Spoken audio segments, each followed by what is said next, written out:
Issue of shares at premium section 52. ഇപ്പൊ premium എന്ന് പറഞ്ഞു കഴിഞ്ഞാൽ ഫേസ് വാല്യൂവിനേക്കാൾ കൂടിയ വിലയ്ക്കാണ് സെക്യൂരിറ്റീസ് ഷെയർസോ ഡിബഞ്ചറോ ഇഷ്യൂ ചെയ്യുന്നതെങ്കിൽ ആ ഹയർ എമൗണ്ടിനെയാണ് പ്രീമിയം എന്ന് പറയും. When a company issues shares at a price higher than the face value it is said to have been issued at a premium. അപ്പോൾ ഫേസ് വാല്യൂവിനേക്കാൾ കൂടിയ എമൗണ്ടിനാണ് ഷെയർ ഇഷ്യൂ ചെയ്യുന്നതെങ്കിൽ അതിനെയാണ് നമ്മൾ പറയുക ഇഷ്യൂഡ് അറ്റ് പ്രീമിയം.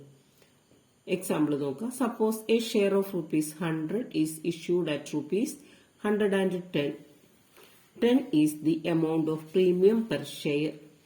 അപ്പോൾ 100 രൂപയുടെ ഷെയർ 110 രൂപയ്ക്ക് ഇഷ്യൂ ചെയ്യുന്നെങ്കിൽ ആ ഡിഫറൻസ് ഉള്ള 10 രൂപയാണ് പ്രീമിയം എന്ന് പറയാം. The premium on issue of shares is a capital profit and must be credited to securities premium reserve account. ഈ പ്രീമിയം എമൗണ്ട് എന്ന് പറയുന്നത് ഒരു ക്യാപിറ്റൽ പ്രോഫിറ്റ് ആണ്, നോർമൽ പ്രോഫിറ്റ് അല്ല. നോർമൽ പ്രോഫിറ്റ് എന്ന് പറയുന്നത് ബിസിനസ് നടത്തി കിട്ടിയതായിരിക്കും.